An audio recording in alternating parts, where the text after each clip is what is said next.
des enfants errant dans les rues, qui mendient parfois dans les marchés, qui se battent également parfois, mais qui se livrent à des petits services devant les restaurants et consorts. J'imagine bien que vous savez de quoi il est question. Chers téléspectateurs, bonjour, bonsoir. Bienvenue dans ce autre numéro de votre émission Focus. J'ai l'honneur d'accueillir sur ce plateau Cheikh Abdabdaïm Abdallah. Vous êtes vice-président du Conseil supérieur des affaires islamiques. Oui. Merci d'avoir accepté notre invitation. Alors, nous allons parler des enfants mouhadjirines. Être un enfant mouhadjiri, qu'est-ce que ça veut dire?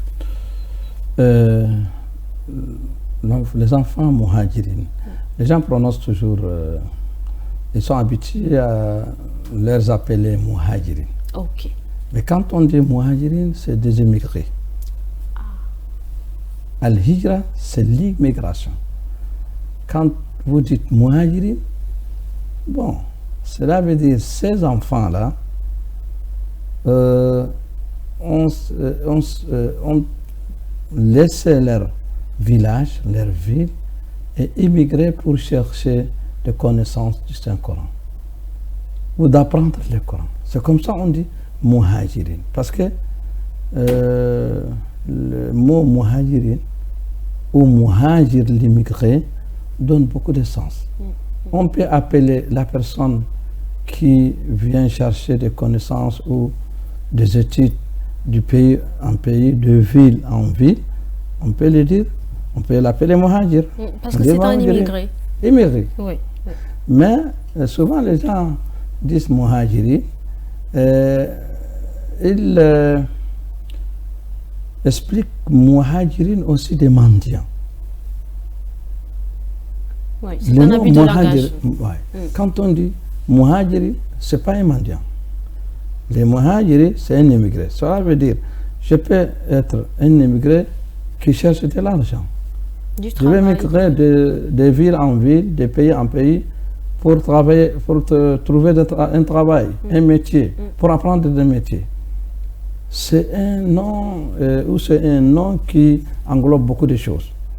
Mais on peut dire des élèves coraniques. Okay. Nos frères de l'Afrique de l'Ouest, Sénégal, des talibés. Oui, des talibés. Quand on dit talibé, ça veut dire un étudiant. Parce que si on dit les étudiants, on dit Tulab al-Jamia. Cela veut dire les étudiants de l'université. Vous voyez? Là-bas, on dit talibé. Talibé vient de talib. Talib, c'est un étudiant. Mais ici, on dit mouhadjirine. Mais on peut dire talamiz, des élèves aussi. Okay. On peut dire aussi des étudiants des écoles coraniques.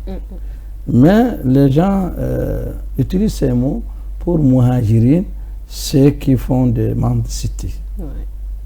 Et c'est faux. C'est très faux. Parce que toujours, moi, je dis non, il ne faut pas confondre des mendiants à des mouhadjirines ou des mouhadjirines à des mendiants. Parce qu'il y a une différence. Une différence. Alors, ces enfants-là, on les voit également partout, ces enfants qui quittent leur village ou quittent leur localité ou leurs parents pour apprendre le Saint-Coran. On les voit partout.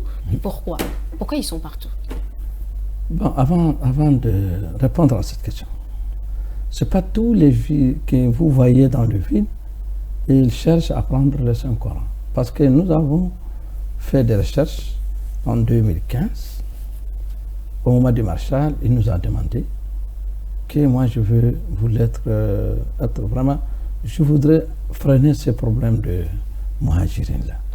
On voulait faire des campus, des institutions, des logements pour vraiment les cantonner ici, pour que le gouvernement va prendre leurs charges, peut-être à travers les affaires sociales. On a trouvé ces étudiants ou ces mouhadjirines-là, la plupart ne sont pas des Tchadiens, qui viennent du pays voisin. Ah, ils portent bien leur nom en quelque sorte. Oui. Les deux ne sont pas des mouhadjirines, sont des enfants qui sont abandonnés de leurs parents, que vous appelez parfois les enfants de la rue. Sauf les 25%. Où les 20% sont des mouhadjirines. Les restes sont pas là. Et il y a d'autres qui sont, que vous appelez des bandits, des petits bandits qui cherchent vraiment parfois à voler les poches et à voler les biens des autres. Et là, on a fait notre rapport en 2015 pour dire au gouvernement, c'est ça le résultat. Si vous cherchez, vous prenez un Mohajiri. Peut-être je vois les policiers parfois, ils les ramassent. Si vous les demandez, où est votre école coranique? Où est votre maître? Il va fuir. Ah, parce que c'est pas d'emblée un Parce qu'il étudiant. n'est pas un étudiant, il n'est pas étudiant, il n'est pas Mohajiri. Il n'est pas venu chercher des connaissances du Saint-Coran. C'est ça le problème. Il faut que les gens savent, et même nos autorités savent, que tous ceux qui font des va-et-vient, qui restent dans la rue, dans le feu rouge, devant les banques, dans les marchés, ne sont pas des étudiants des écoles coraniques. Parce que parfois, en passant parfois à 21h, je vois, avec leur petite calebasse, ils quémandent. Moi, j'interroge, est-ce que vous êtes des étudiants? Parce que les étudiants des écoles coraniques, dans ce temps où ils font l'autre là, les études, où ils dorment. Mais voilà. Vous êtes dehors jusqu'à 21h. Oui, 21h, parfois dès 22h, ils sont dans le rue. Parce que s'ils sont des Mohajirines ou des étudiants des écoles coraniques, même leur maître va les chercher. Ah. Ouais. Donc, il ne pas laisser à 22h. Mais parmi eux, il y a bien évidemment des élèves. Des élèves. Mais ces élèves-là, à 18h, ils sont déjà partis. Et parfois, vous voyez à 18h, ils cherchent dans les maisons, de maison en maison, des nourritures et rentrer. Parce qu'après 20h, ils vont commencer les cours. Les cours. Jusqu'à 21h, parfois 22h. Ça sont les vrais Mohajirines. Ils ne sont pas même beaucoup.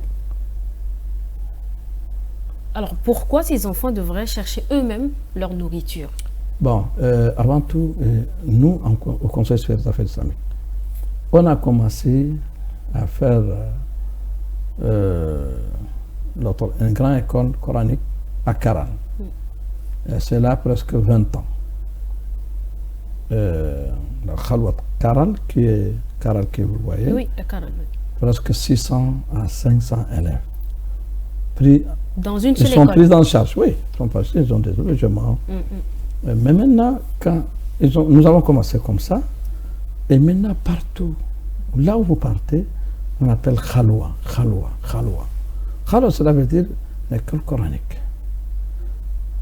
Ces enfants sont pris en charge par leur famille.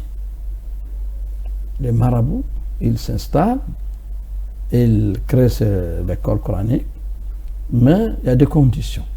C'est nous qu'on donne d'autorisation si c'est en N'Djamena, et dans les provinces, c'est nos conseils provinciaux qui donnent cette l'autorisation de créer un centre d'apprentissage. Parfois, des bienfaisances qui font et créent cette école-là, ils les nourrissent. Ils sont en internat. Et parfois, chaque famille paye, en disant 3 sacs du 1000, en plus 100 000 ou 75 000. Pour une année. Pour une année. Et il y a des écoles qui sont un peu modernes, comme chez nous, chez notre frère Ousmane Abdou Assab. Il y a des étapes. Il y a une étape que votre enfant, il est logé, même ses habits sont lavés. Vous payez un peu très cher. Par des travailleurs qui Par sont des travailleurs, il y a des nourritures, il mange seulement, il fait ses écoles. Parfois, il paye 600, 700, il y a des autres qui prennent 300 000. Il y a des logements par catégorie. Oui. Par catégorie. Et quand vous passez dans n'importe quelle ville ou n'importe quelle région, vous voyez en passant, ou dans les grandes villes, même aux alentours de N'Djamena, il y a beaucoup de grandes écoles. Comme vous partez l'autre ici, là où à 17 km, vous voyez des grandes écoles les gens sont logés, nourris, enseignés, 3 ans, 4 ans, il apprend le Coran par cœur, et on fait une cérémonie et les familles viennent les récupérer. Et directement, il va partir dans les écoles modernes. Dans les écoles modernes, nous avons une école moderne institut appelée Taïba, près de l'autre là, sont collés avec le ministère des Affaires sociales ou des petits-enfants. 5 ans après apprendre le Coran par cœur, il fait 5 ans pour faire le bac. Maintenant, des docteurs, des médecins, des journalistes, des économistes, les gens ne connaissent pas ça. Et ce n'est pas un Djamena. À Béché, nous avons à Sarr, nous avons à Amdjaras et partout. Et parfois, il y a des... C'est toujours des internats, même à des niveaux élevés. Oui, il n'y a pas des internats, mais maintenant, c'est devenu une école. Une école, donc on va le matin, on revient le soir. 5 ans, 2 ans, il fait 6e et 4 ans. Dans 2 ans, il va faire le brevet. Et maintenant, il va partir l'autre seconde, première, terminale. Donc, cher, si je comprends bien ce que vous expliquez, dans les écoles, les centres d'apprentissage du Saint-Coran, on apprend également des leçons d'école. Oui. Donc, après 4 ans, 5 ans, quand vous finissez l'apprentissage par cœur, vous continuez votre cursus scolaire. Directement. Et parfois, il y a des écoles aussi, qu'on voit, des écoles étatiques et des écoles aussi privées. Aujourd'hui, nous avons plus de 2000 élèves qui obtiennent leur maîtrise et licence. Il y a plus de 20 qui obtiennent leur doctorat. Ils sont passés par ces écoles. C'est dire qu'il y a un vrai enseignement qui se dispense dans ces écoles. C'est ça, parce que c'est un modèle pour nous. Il y a beaucoup de pays voisins qui sont venus prendre ces modèles. Et comme votre question, pourquoi ils viennent? Moi je dis, ils viennent, ces gens, c'est pour apprendre. Mais il y a des marabouts qui prennent les enfants des autres pour dire que moi je vais les apprendre. Quand tu viens, ce n'est pas tous les marabouts. Rare. Il dit, bon, il faut aller chercher à manger parce que je ne peux pas prendre. Te nourrir. Et parfois, ça c'est rare, parce qu'on a fait des études, on a fait des recherches. Les gens disent que c'est les marabouts qui envoient les enfants. Non. Quand vous partez de marabout, il faut, quand je dis, et je répète ça, prenez ces petits enfants-là et vous les dirigez vers ce marabout. Il va dire non. Parce qu'il va chercher pour ce savon 50 000 francs, 500 quand tu viens, parce que je n'ai pas l'argent à lui donner.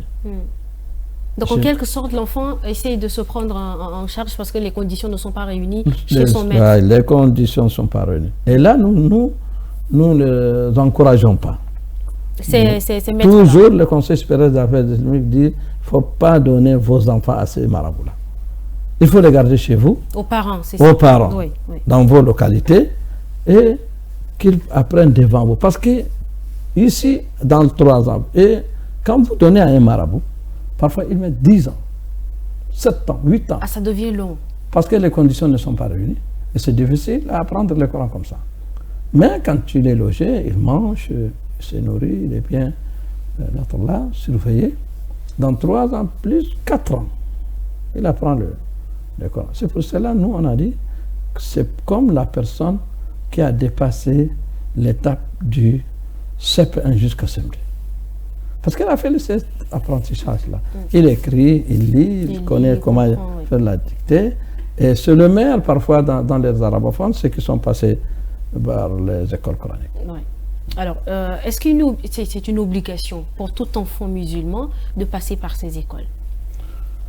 Non, c'est pas apprendre le Coran, c'est une obligation. Parce que si vous voulez prier, il faut apprendre 2-3 sourates pour que vous priez.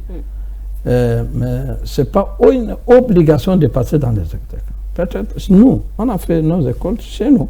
C'est nos parents qui amènent les maîtres chez nous, dans les maisons.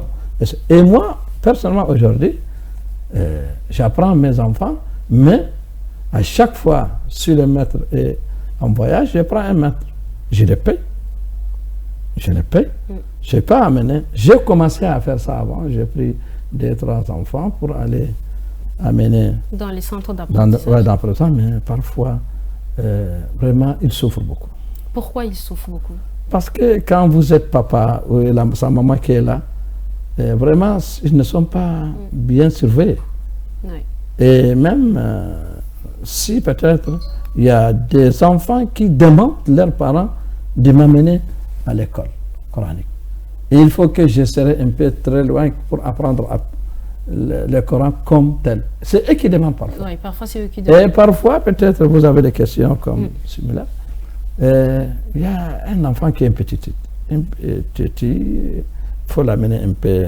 Et l'éloigner un peu de la famille. De la ouais. famille pour apprendre. C'est Ouais. ça leur objectif. C'est ça leur objectif. Je sais qu'il y a également des faits de maltraitance parfois rapportés. Est-ce que ces faits sont vérifiés? Oui, c'est ça que nous avons la direction des affaires coraniques qui est là depuis des années. Oui. Même le gouvernement nous a vraiment orienté de ne pas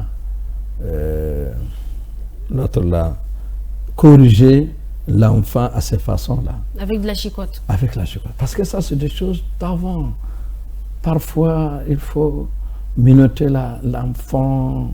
Ça, c'est depuis 100 ans. Nos parents, c'est comme ça. Quand la personne est têtue, on la prend, on le menotte la main, les pieds pour qu'il sera chez les marabouts. Ça, c'est pour le corriger.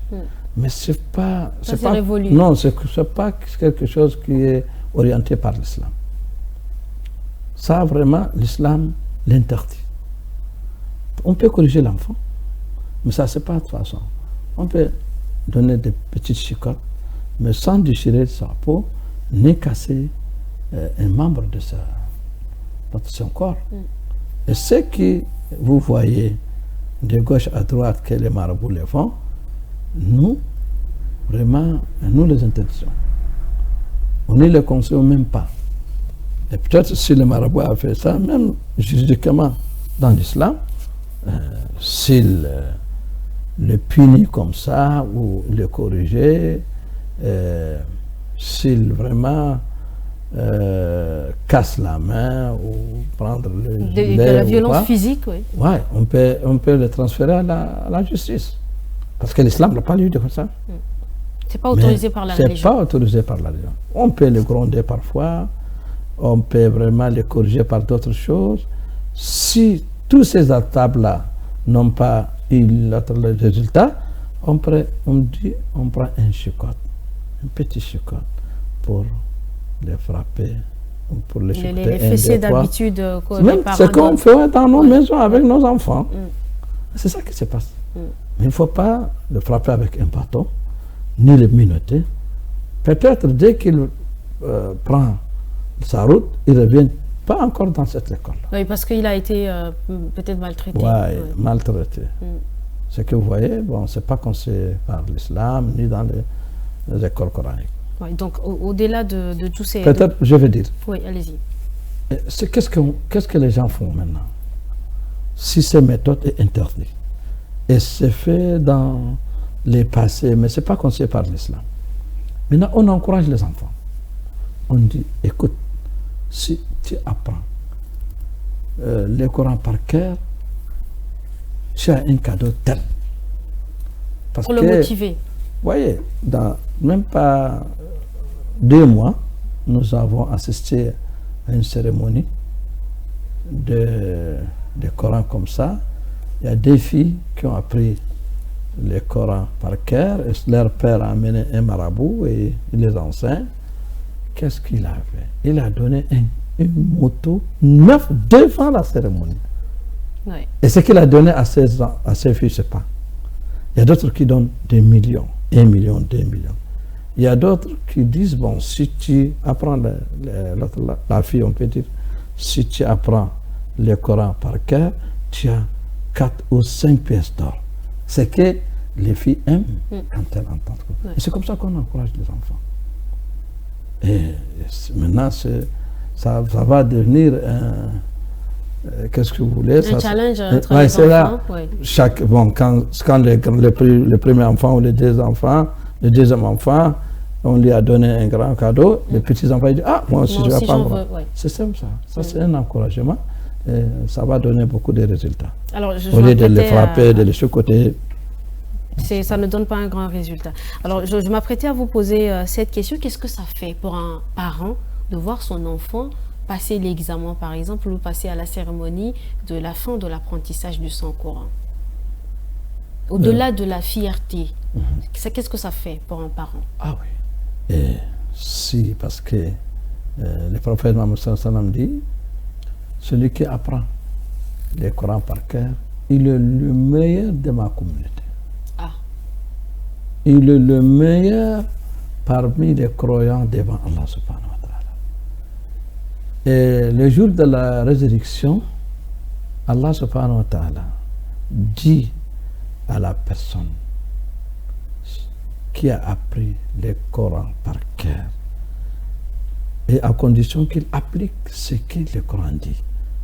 Parce que peut-être une personne qui apprend par cœur mais n'applique pas. Elle n'a pas la chance ici. Mais il a appris le Coran par cœur. Et il l'applique. Allah subhanahu wa ta'ala, par la grâce de cet enfant ou cette fille qui a appris le Coran dans le bas mot, on prend sa maman et son papa pour le faire entrer à la paradis. En plus de ça, on lui dit, prends de tes familles que tu l'aimes pour vraiment le faire rentrer dans la paradis. Donc un enfant qui apprend le Coran, le Saint-Coran, il aménage en quelque sorte la route du salut pour ses parents. C'est ça. Et il est fier même dans le bon monde aussi, parce que quand il lit le Coran devant les gens, tous les gens qui l'observent et qui le suivent aiment que les enfants ressemblent parce que le Coran, vous voyez, a combien de versets? Plus de 6000 versets. C'est énorme. 6000 versets. 6000 versets. Plus de versets, ce n'est pas quelque chose de facile d'apprendre ça. Parce qu'on dit l'évangile et le Torah. Parce que ce sont de grands livres. Rare de cette communauté qui a appris l'évangile et le Torah par cœur. Très très rare. Sauf Moïse qui a appris le Torah par cœur, Jésus qui a appris l'évangile par cœur et quelques compagnons. Mais dans l'islam, le Coran est un peu facile. Comme Allah subhanahu wa ta'ala dit, on a facilité le Coran. À lire, à le réciter et à l'apprendre par cœur. Il y a des milliers de musulmans, même les femmes, les hommes, même les aveugles. Ils peuvent réciter le Coran. Oui, ils peuvent réciter le Coran. Parce que c'est un don de Dieu qui va donner à un Coran. C'est une fierté, même au Tchad, quand vous suivez, quand on envoie nos étudiantes qui ont appris le Coran par cœur, pour la compétition de ce Coran dans le monde, souvent les Tchadiens sont les premiers, les 3 premiers. Ça, dans d'autres pays, c'est une grande fierté. C'est des grandes personnalités qui accueillent cette personne. Mais nous, on parle toujours, on crie, on dit, ah, si on fait la compétition de football, c'est toute la foule qui accueille la personne, mais qui pour le Saint-Coran, pour les choses de Dieu, là, ah, mais ça c'est pour les marabouts. Ça veut dire que la population ne comprend pas. Ne comprend pas. Parce que si l'ampleur de ces choses, si un Tchadien qui sort, c'est une fierté. C'est une fierté.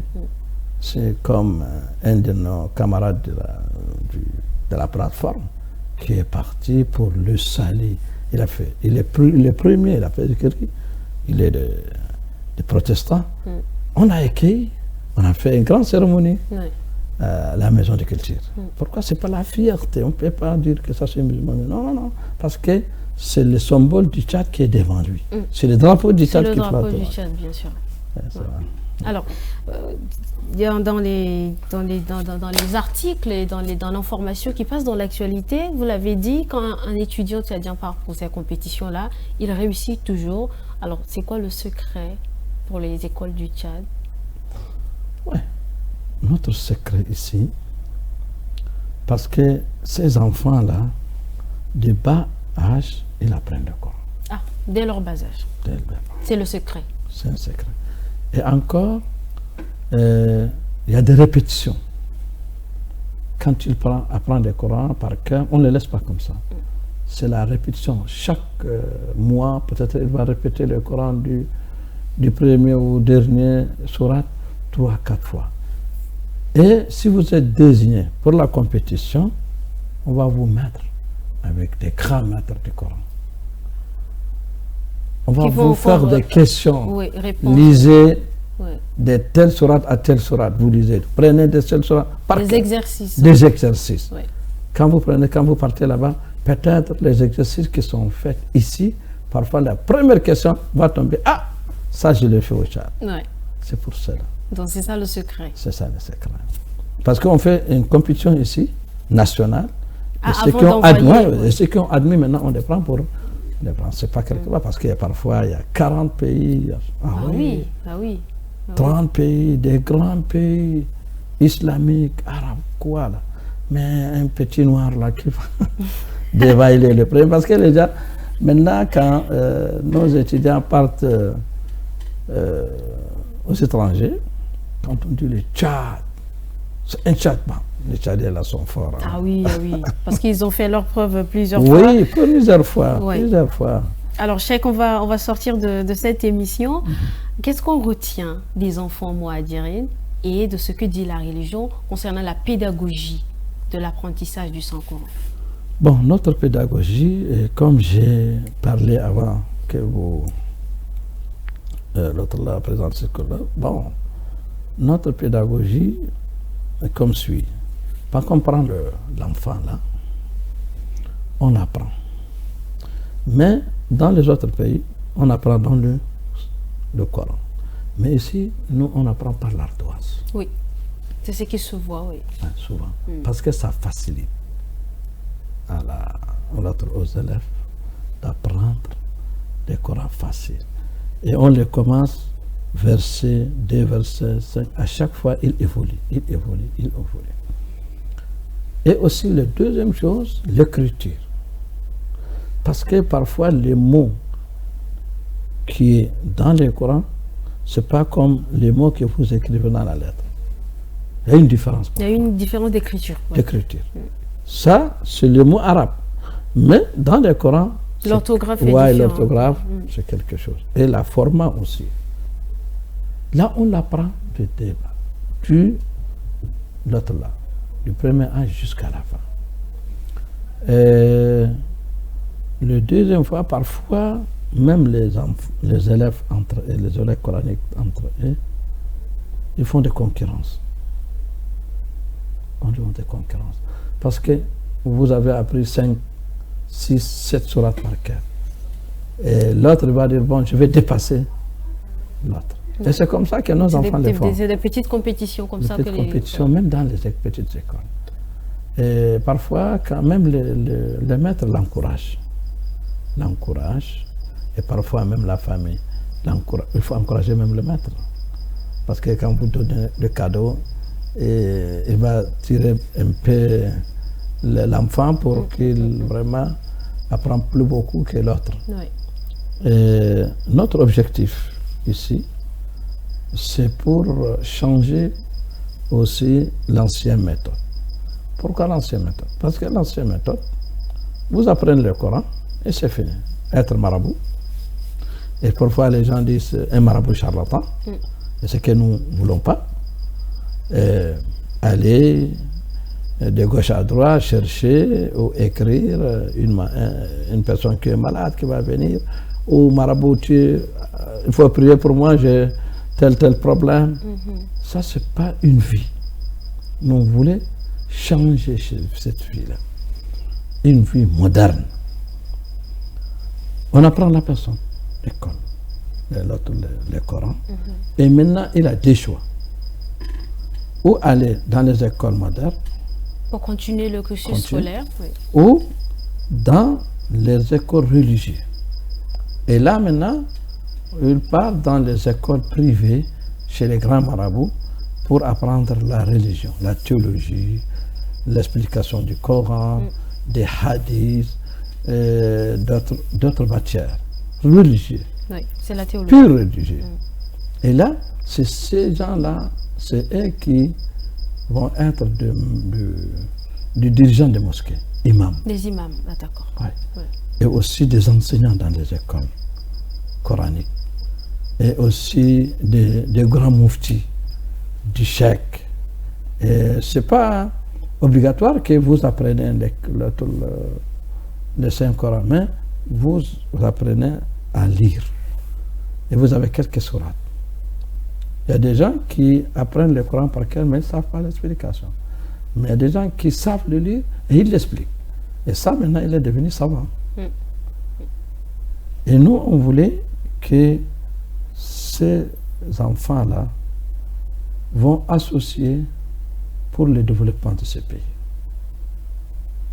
Et c'est que moi j'ai dit au début que nous avons créé cette école Taïba qui est près de collée du ministère des petits-enfants. Et maintenant, ils ont venu être des maîtres, des directeurs de cette école. C'est l'objectif. Et moi, parmi les premiers enseignants, en 1997, on a créé cette école Taïba dans le sein de la grande mosquée.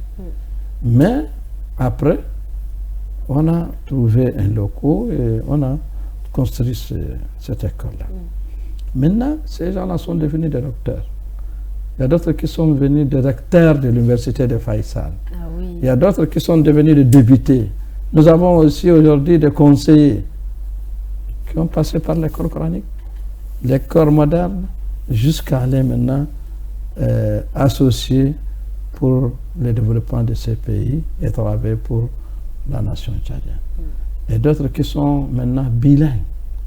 Et ce que moi, j'ai dit à nos frères arabophones, ils font des efforts, plus que les francophones. Pourquoi je dis ça?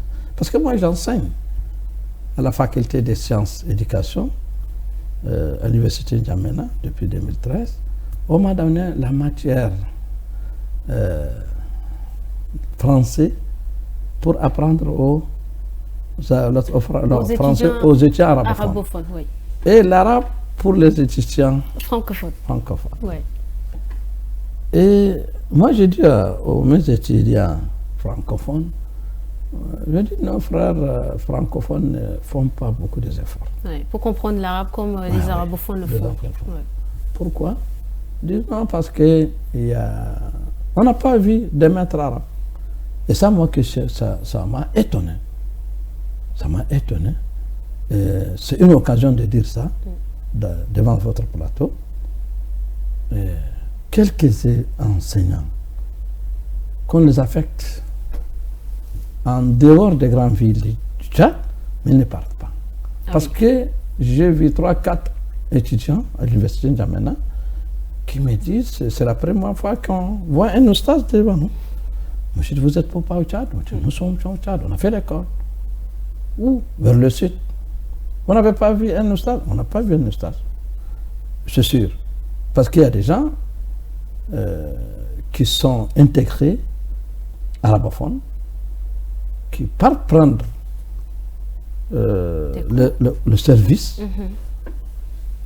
Ils donnent l'argent à ses délégués ou un inspecteur, il est en N'Djamena. Ah, il a abandonné son poste. Il y a beaucoup comme ça. Et pour mes frères, quelques frères qui disent non, les gens ne veulent pas l'arabe. Moi, je suis arabophone, mais je veux dire clair, les gens veulent l'arabe. Oui. Mais comment c'est la pédagogie ou les façons de l'apprendre? De l'apprendre, oui.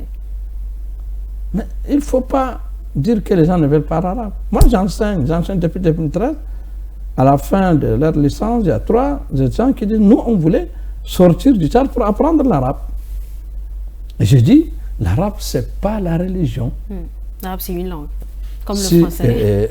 je donne des exemples, je dis, vous avez M. Caudray qui a fait presque 30 ans, il a enseigné l'arabe au lycée d'Abéché.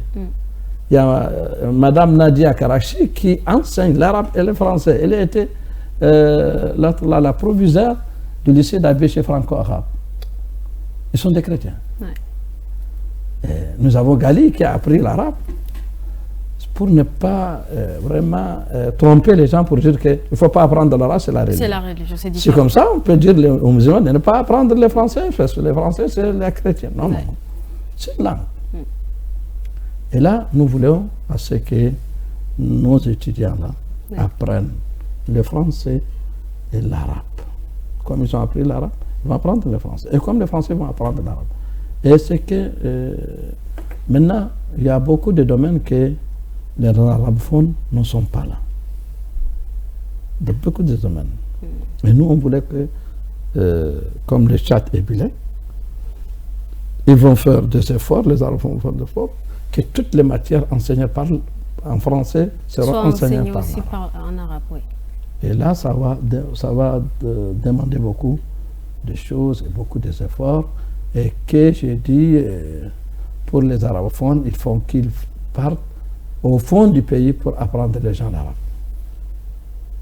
Et tout ce que nous voulons, il ne faut pas que, comme avant j'ai dit et je répète, il y a beaucoup de choses qui sont changées. Et vous voyez, dans beaucoup d'administrations, sont des enfants coraniques là qui sont devenus maintenant des grands fonctionnaires. C'est dire que la formation a porté ses fruits. Oui.